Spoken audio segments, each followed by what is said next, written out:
વિદ્યાર્થી મિત્રો, આ વિડીયોમાં જોઈશું ધોરણ 7 વિજ્ઞાનની જે એકમ કસોટી છે પ્રશ્ન બેંક છે તે. તો આમાં પ્રશ્ન 1નું સોલ્યુશન જોઈશું, બાકી બધા તો પ્રશ્નો છે. બરાબર. તો જો સૌથી પહેલાં તો જોડકા છે, જેમાં વિભાગ એ વિભાગ બી જોડવાના છે. બરાબર. તો અહીંયા ગુંદરમાં શું આવશે? બાવળમાંથી આપણને ગુંદર મળે. ઔષધીય તો તુલસી છે અને ઇમારતમાં સીસમ.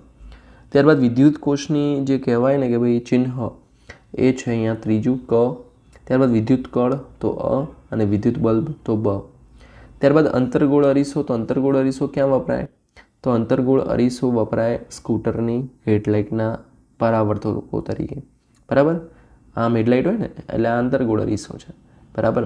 અંદર હેડલાઇટની અંદર વપરાય. બરાબર. તમે જે પારદર્શક જુઓ છો તે. પછી બહિર્ગોળ લેન્સ.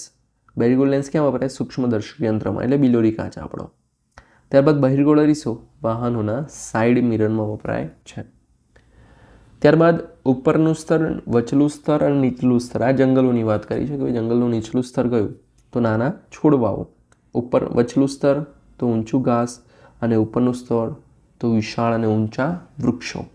ત્યારબાદ 5મો પ્રશ્ન, સમતલ અરીસો તો પ્રતિબિંબ ચત્તુ અને વસ્તુ જેટલા જ પરિમાણનું હોય, તમે જેટલા હોય એટલા જ તમને દેખાય અરીસામાં. રાઈટ. તમે જે આપણે ઘરે જે યુઝ કરીએ છીએ દર્પણ એ. પછી બહિર્ગોળ અરીસો છે એ શું કરે? તો એ વસ્તુના પ્રતિબિંબને મોટા વિસ્તારમાં ફેલાવી શકે. અંતર્ગોળ અરીસો દાંતનું વિવર્તિત પ્રતિબિંબ મેળવવા માટે દાંતના ડૉક્ટરો વાપરે છે.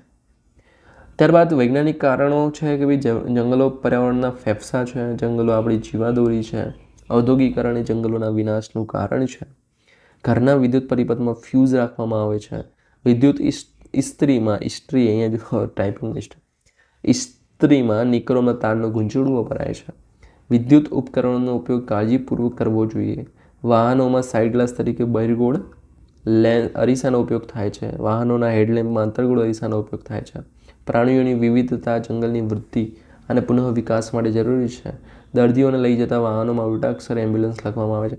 તો આ 10 જે છે કારણો. આઈએમપી છે તમારી જે હવે પરીક્ષા આવવાની છે એના માટે પણ, એટલે તૈયાર કરી લેજો આ 10-10. ત્યારબાદ પ્રશ્ન 3, આકૃતિઓ દોરવાની છે આટલાની તમારે. બરાબર. ત્યારબાદ પ્રશ્ન 4, જેમાંથી તમને કોઈ પણ 2 ક્વેશ્ચન પૂછશે.